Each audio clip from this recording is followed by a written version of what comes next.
Assalamualaikum warahmatullahi wabarakatuh. Salam sejahtera bagi kita semua. Om Swastiastu, Namo Buddhaya, salam kebajikan. Perkenalkan, saya Nurul Fadilah Aswar, dosen tetap pada program studi S1 Manajemen Fakultas Ekonomi dan Bisnis Universitas Negeri Makassar.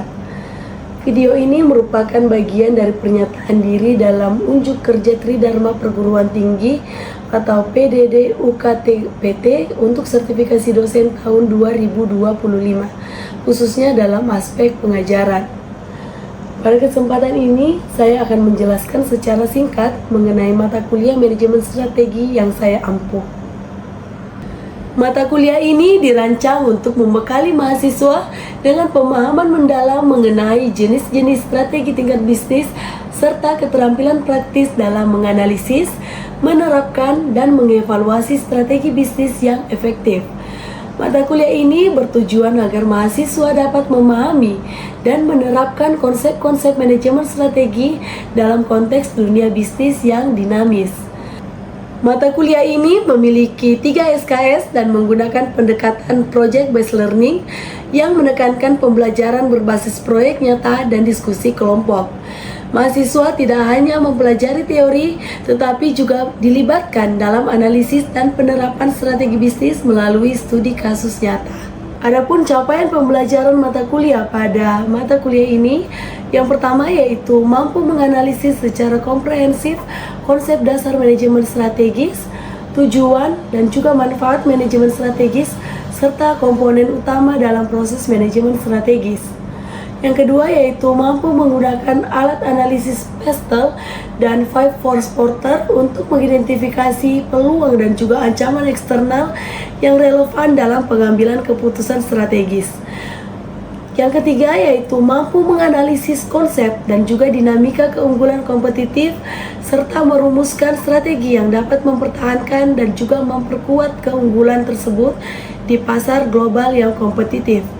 Dan yang terakhir yaitu mampu menganalisis peran kepemimpinan strategis dalam mendorong inovasi, perubahan dan pencapaian tujuan organisasi serta merancang strategi berbasis inovasi untuk mendukung keberlanjutan dan juga daya saing perusahaan dalam jangka panjang. Terdapat 14 sub CPMK. Yang pertama yaitu mampu menjelaskan secara komprehensif konsep dasar manajemen strategis, tujuan dan manfaat manajemen strategis. Yang kedua yaitu mampu menganalisis core values, visi dan misi dalam manajemen strategis, serta merancang visi dan misi yang efektif. Yang ketiga yaitu mampu menganalisis konsep lingkungan eksternal dan juga alat analisisnya yaitu PESTEL dan juga 5 Force. Yang keempat yaitu mampu menganalisis konsep sumber daya, kapabilitas dan juga kompetensi inti organisasi, penerapan resource based view untuk menilai keunggulan kompetitif. Yang kelima yaitu mampu menganalisis jenis-jenis strategi tingkat bisnis yaitu cost leadership, differentiation dan juga fokus, kelebihan dan kelemahan masing-masing strategi tingkat bisnis. Yang kelima yaitu mampu menganalisis jenis-jenis strategi tingkat bisnis yaitu cost leadership, differentiation dan fokus, kelebihan dan kelemahan masing-masing strategi tingkat bisnis. Yang keenam yaitu mampu menganalisis konsep keunggulan kompetitif dan juga dinamika persaingan serta strategi untuk mempertahankan keunggulan dan lingkungan yang kompetitif. Yang ketujuh yaitu mampu menganalisis konsep strategi tingkat korporasi dan juga diversifikasi serta mengevaluasi strategi korporasi organisasi dalam studi kasus nyata. Yang kedelapan yaitu mampu menganalisis konsep dasar dan juga tujuan akuisisi serta restrukturisasi, kelebihan dan juga resiko strategi akuisisi dan restrukturisasi. Yang kesembilan yaitu mampu menganalisis motif dan juga manfaat strategi internasional, perbedaan strategi global, domestik dan juga transnasional, serta strategi untuk masuk ke pasar internasional. Yang ke-10 yaitu mampu menganalisis konsep dasar strategi kooperatif, jenis-jenis strategi kooperatif, serta strategi kooperatif untuk meningkatkan kompetitiveness organisasi. Yang ke-11 yaitu mampu menganalisis konsep dasar dan juga prinsip-prinsip corporate governance yang baik, serta mengevaluasi efektivitas dari tata kelola dalam studi kasus. Yang ke-12 yaitu mampu menganalisis hubungan antara struktur organisasi dan juga strategi, perbedaan jenis-jenis struktur organisasi. Yang ke-13 yaitu mampu menganalisis peran kepemimpinan strategis dalam organisasi, dampak kepemimpinan terhadap inovasi dan juga perubahan, serta mengevaluasi gaya kepemimpinan dalam studi kasus. Dan yang terakhir yaitu mampu menganalisis konsep inovasi dalam manajemen strategis, serta faktor yang mendukung strategi berkelanjutan dalam manajemen strategis. Adapun bahan kajian untuk mata kuliah ini yaitu yang pertama, pengantar manajemen strategis. Kemudian yang kedua yaitu peran core values, visi dan misi dalam manajemen strategis. Yang ketiga yaitu analisis lingkungan eksternal. Yang keempat yaitu analisis lingkungan internal. Yang kelima yaitu strategi tingkat bisnis. Yang keenam yaitu keunggulan kompetitif dan juga dinamika persaingan. Yang ketujuh yaitu strategi tingkat korporasi. Yang kedelapan yaitu strategi akuisisi dan juga restrukturisasi. Yang kesembilan yaitu strategi internasional. Yang kesepuluh yaitu strategi kooperatif, aliansi dan juga kemitraan. Yang ke-11 yaitu tata kelola perusahaan. Yang ke-12 yaitu struktur organisasi dan juga pengendalian strategis. Yang ke-13 yaitu kepemimpinan strategis, dan yang terakhir yaitu inovasi dan juga strategi berkelanjutan. Adapun referensi utama untuk mata kuliah manajemen strategik, yang pertama yaitu Strategic Management, Competitiveness and Globalization, Concept and Cases, karya Heath, Ireland, dan Hoskisson tahun 2017. Selanjutnya yaitu Strategic Management, Competitive Advantage Approach, Concept and Cases, karya David 2017. Dan yang terakhir yaitu Strategic Management and Globalization, Innovation and Sustainability, karya Banford 2017. Adapun kriteria penilaian yaitu menggunakan lembar pengamatan. Sebagai bentuk penilaian non-tes meliputi kehadiran, keaktifan atau diskusi materi, tingkat komunikatif, ketepatan waktu penyelesaian tugas, penggunaan tata bahasa, teknik presentasi, dan juga orisinalitas dan juga ketajaman analisis. Metode pembelajaran akan dilaksanakan secara blended learning dengan kombinasi pertemuan tatap muka dan juga diskusi daring melalui platform LMS Syamoke atau Zoom. Bobot penilaian untuk mata kuliah manajemen strategis ini adalah 35% untuk ujian akhir semester, 35% untuk ujian tengah semester, 20% untuk tugas, dan 10% untuk kuis. Selanjutnya, Anda akan menyaksikan cuplikan proses pembelajaran saya bersama mahasiswa di kelas pada sesi kelima yang membahas tentang jenis-jenis strategi bisnis dan penerapannya dalam organisasi. Selamat menyaksikan. Bismillahirrahmanirrahim. Assalamualaikum warahmatullahi wabarakatuh. Waalaikumsalam warahmatullahi wabarakatuh. Selamat siang dan salam sejahtera bagi kita semua. Senang sekali hari ini kita bisa bertemu kembali dalam mata kuliah manajemen strategi. Ya, jadi hari ini adalah pertemuan kita yang kelima ya, itu mata kuliah manajemen strategi. Saya untuk ketua tingkatnya ada berapa orang yang tidak hadir untuk pertemuan hari ini? 3 Bu. Ada 3 orang ya. Siapa aja? Yang pertama Nisa Bu, yang kedua Isra, dengan yang ketiga Oke, nanti tolong dicatat ya.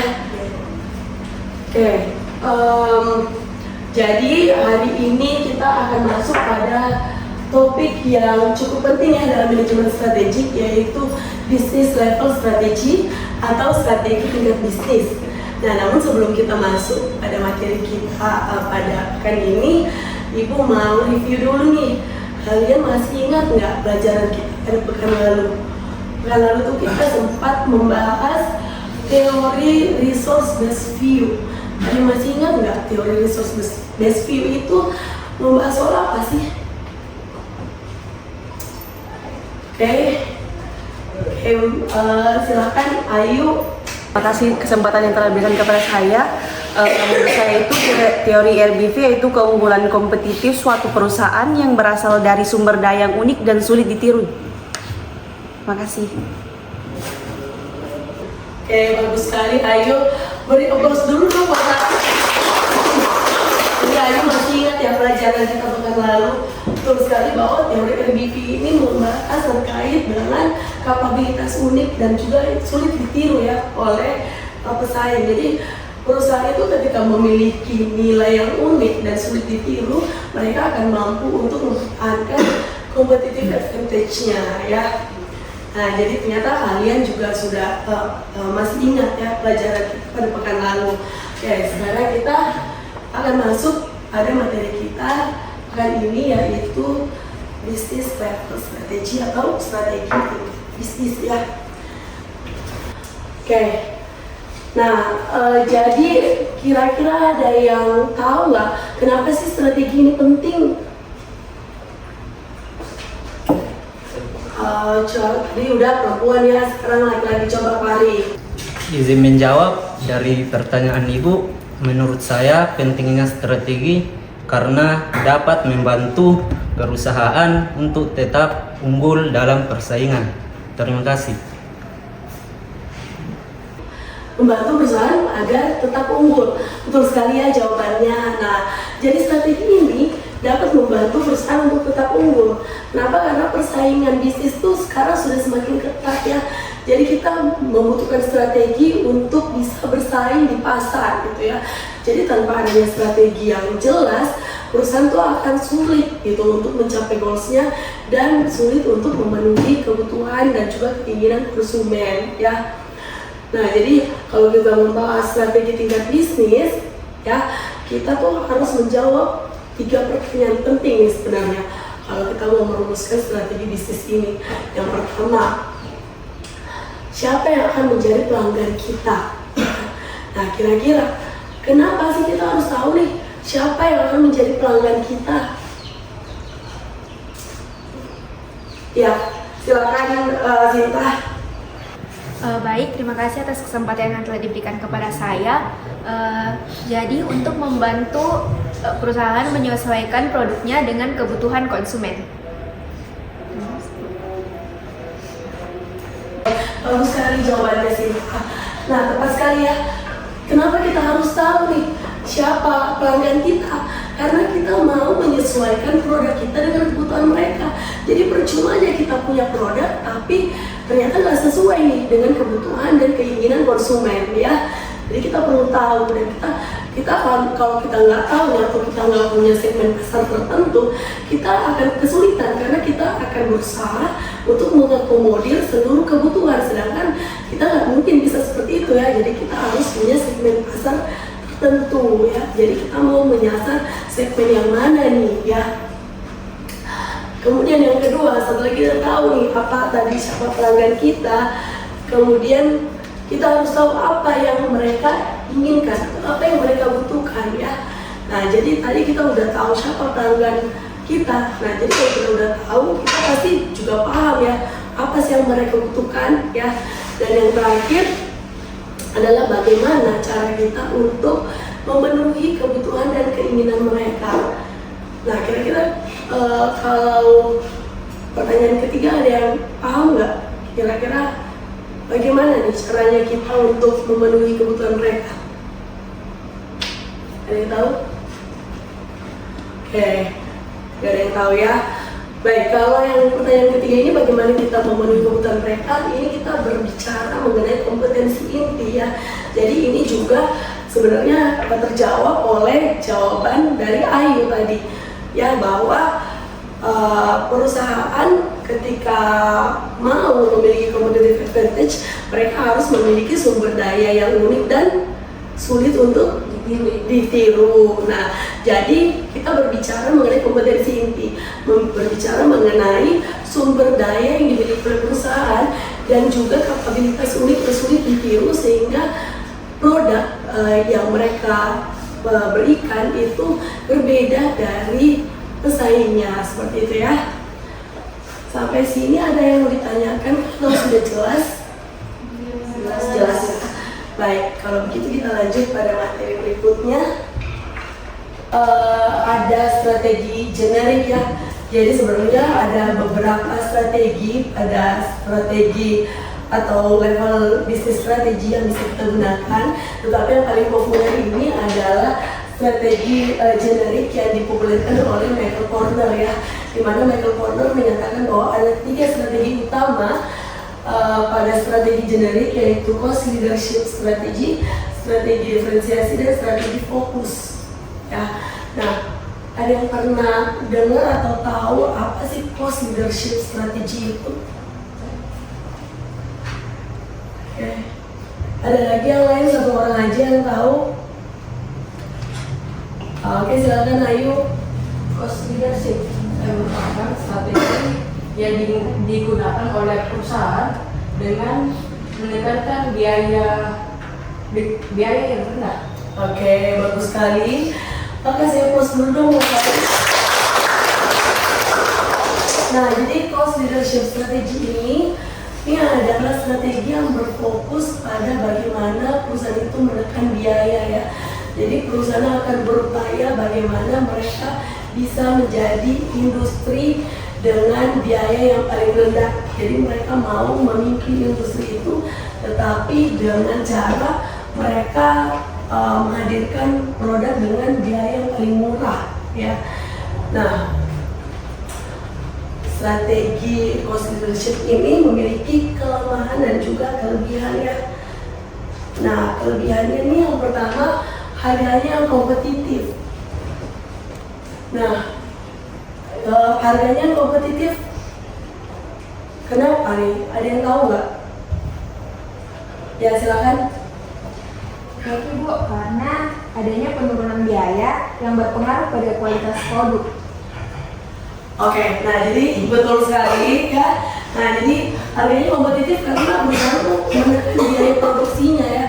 Mereka menekan biaya produksinya sehingga mereka juga bisa menawarkan harga yang lebih murah gitu kepada konsumen. Nah, jadi harga yang lebih murah, harga yang lebih kompetitif ini bisa menarik konsumen yang sensitif terhadap harga. Jadi mereka ini bisa menarik misalnya kaum mendang-mending ya. Kebetulan saya juga kaum mendang-mending. Jadi saya akan mencari harga yang paling murah gitu ya sebelum saya membeli produknya. Jadi kalau misalnya harganya produk ini murah, saya akan beli di situ. Kenapa saya harus beli yang mahal? Kalau misalnya kualitasnya hampir sama gitu ya, tapi ada yang harganya lebih murah. Nah, jadi ya menurut Michael Porter kita bisa memimpin industri itu ketika kita mampu memiliki harga yang kompetitif atau harga yang bersaing ya. Nah, kemudian daya tahan dalam persaingan. Nah, kemudian daya tahan dalam persaingan. Nah, kenapa daya tahan dalam persaingan ini menjadi kelebihan dari cost leadership strategy? Karena tadi ya biayanya tuh lebih murah ya, karena tadi kita sudah menekan biaya produksi. Tentu saja perusahaan jadi memiliki fleksibilitas ya, ketika misalnya terjadi kondisi ekonomi yang misalnya lesu ya, atau kurang baik lah, kurang tinggi misalnya daya beli masyarakat, itu perusahaan bisa tetap bertahan ya dalam kondisi yang sulit gitu. Kenapa? Karena mereka tuh memiliki fleksibilitas dalam mengatur margin keuntungan mereka gitu. Karena harganya lebih rendah, artinya mereka bisa mengatur berapa keuntungan margin yang mereka peroleh, tetapi tidak merugi juga seperti itu ya. Nah, kemudian akses ke pasar yang lebih luas. Nah, artinya apa? Artinya karena harganya murah ya, biayanya tuh rendah, maka perusahaan tuh bisa mengakomodir pasar yang lebih luas gitu ya. Nah, jadi karena biasanya harga yang rendah itu, maka perusahaan bisa mencakup pasar yang atau konsumen dengan lapisan masyarakat dan seluruh lapisan masyarakat sosial ekonomi ya. Jadi dari bawah, menengah, atas tuh bisa mereka jangkau semuanya ya. Nah, selanjutnya tadi ada kelebihan, tentu ada kelemahannya ya. Yang pertama yaitu potensi penurunan kualitas. Nah, karena tadi kita menekan biayanya, tentu ada potensi kualitasnya menurun ya. Nah, jadi kalau kualitasnya menurun, kira-kira menurut kamu deh, kamu kalau misalnya kualitasnya menurun, harganya murah, kamu mau beli nggak? Menurut kamu pribadi aja? Kalau harga murah dan kualitas menurun. Iya. Ya, enggak ya. Nah, jadi perlu berhati-hati juga nih kalau kita menggunakan strategi cost leadership. Kenapa? Karena kalau misalnya kualitasnya jelek misalnya ya, orang juga akan mikir-mikir gitu untuk membeli walaupun harganya murah ya. Nah, kemudian juga kalau misalnya kualitasnya menurun, bisa menurun juga pada citra merek ya. Jadi citra mereknya reputasi perusahaan itu juga bisa menurun seiring dengan menurunnya kualitas produk. Kemudian ada ketergantungan pada volume penjualan. Ketergantungan pada volume penjualan kenapa? Karena perusahaan ini kan marginnya kecil ya, jadi artinya keuntungannya sedikit untuk setiap produk, sehingga mereka akan sangat bergantung pada volume penjualan yang tinggi. Nah, jadi perusahaan harus berpikir keras nih, gimana caranya supaya produk ini banyak atau terjual banyak gitu ya. Kenapa? Karena kalau misalnya yang terjualannya sedikit, mereka akan kesulitan untuk membiayai biaya operasionalnya. Mereka tuh akan kesulitan untuk membiayai tenaga kerjanya ya, untuk bayar sewa gedung misalnya, untuk bayar listrik, air ya, kalau volume penjualannya sedikit ya. Nah, jadi mereka ini, jadi strategi ini memang sangat bergantung pada volume penjualan. Jadi biasanya nih mereka sistemnya nggak apa-apa untungnya sedikit, yang penting kuantitinya banyak ya. Nah, tapi hati-hati kalau misalnya sampai kuantitinya itu nggak banyak gitu. Kenapa? Karena ya perusahaan akan kesulitan untuk mempertahankan profitabilitasnya ya. Kemudian tentang terhadap perubahan biaya nih, tentang terhadap perubahan biaya. Kenapa? Karena tadi karena memang harganya murah, kita tekan biayanya sehingga perusahaan ini akan rentan terhadap perubahan biaya. Jadi kalau misalnya ada kenaikan biaya tenaga kerja, ya, kemudian kenaikan bahan baku, nah ini akan sangat berdampak pada profit perusahaan, ya. Kenapa? Karena perusahaan ini sangat bergantung pada sangat ketergantungan nih, terhadap biaya yang ketat ya.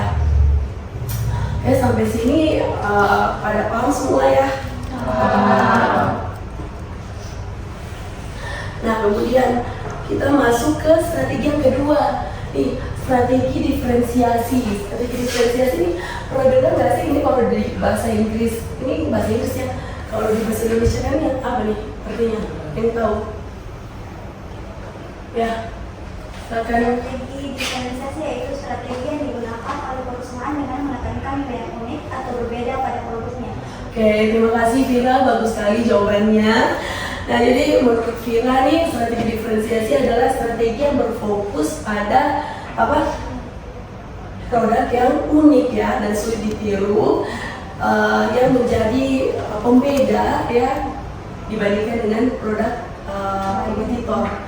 Ya, nah, jadi betul sekali bahwa strategi diferensiasi ini berfokus pada bagaimana kita bisa menciptakan nilai yang unik, bagaimana kita bisa menciptakan fitur yang tidak dimiliki oleh kompetitor ya, sehingga produk kita ini menjadi lebih menarik gitu di mata konsumen ya. Nah, kemudian apa aja kelemahannya? Kelemahannya ya resiko terbatasnya besar gitu, karena pasar segmentasinya lebih kecil sehingga resiko pertumbuhan pasarnya juga terbatas gitu ya. Nah, jadi kalau misalnya ada penurunan penjualan atau permintaan, nah akan berujung pada menurunnya profit dari perusahaan ya, menurunnya pendapatan gitu. Nah, kemudian yang kedua, karena kita ketergantungan pada pasar tertentu ya, karena kita hanya bergantung pada satu segmen pasar tertentu, Sehingga ketika misalnya ada perubahan preferensi konsumen, nah kita jadi kesulitan biasanya beradaptasi ya. Nah jadi ini dia ya 3 strategi utama menurut Michael Porter. Sampai di sini ada yang ingin ditanyakan atau ada yang kurang dipahami? Oke, kalau nggak ada yang mau ditanyakan, sekarang Ibu gantian yang bertanya ya. Nah, kira-kira kalau produk, kita kan udah belajar nih 3 ya, 3 strategi generik nih. Nah, kira-kira ada yang pakai iPhone di sini atau semuanya pakai iPhone mungkin?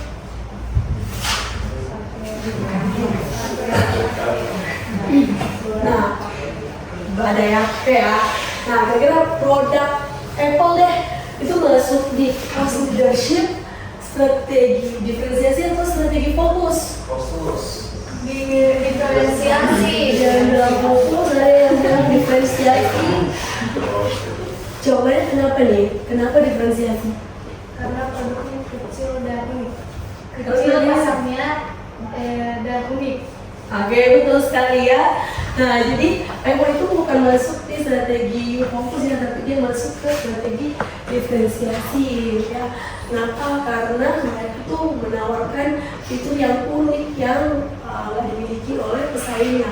Jadi mereka bisa menjual dengan harga yang mahal ya, karena mereka menganggap bahwa produk saya ini berbeda dan mereka juga menjual gengsinya ya. Makanya tadi Ibu katakan bahwa jangan jual produknya tapi jual emosi dan gengsinya gitu ya. Nah sekarang karena kalian udah paham ya, terakhir sebelum kita akhirin pertemuan kita hari ini, Ibu akan membagi kelompok ya. Itu tingkatnya nanti tolong dibagi menjadi 5 kelompok ya. Kemudian nanti silahkan kalian mencari satu perusahaan untuk satu strategi ini, kemudian kalian analisis apa aja kelebihan dan kekurangan dari perusahaan tersebut ya. Nah nanti tugasnya silakan kalian kumpulkan pekan depan ya di LMS kita di Shop. Oke, semua punya kan? Nggak punya? Punya. Oke. Nah jadi tolong kalian analisis dengan baik ya, dan kerjakan dengan baik, dan juga jangan terlambat ya, karena kalau misalnya kalian terlambat untuk upload maka Ibu anggap kalian tidak menyelesaikan tugas tersebut ya. Oke. Nah karena tidak ada lagi yang mau ditanyakan, Ibu akhiri. Terima kasih banyak atas atensinya. Semoga apa yang kita pelajari hari ini bisa bermanfaat bagi kita semua ya. Sebelum kita akhiri, ada yang bisa ketutin aja deh, tolong dipandu untuk berdoa ya. Baik, karena tidak ada lagi pertanyaan, maka Ibu akhiri kelas kita hari ini. Terima kasih banyak atas atensinya, dan semoga apa yang kita pelajari hari ini bisa bermanfaat bagi kita semua. Wassalamualaikum warahmatullahi wabarakatuh. Sampai ketemu pekan depan.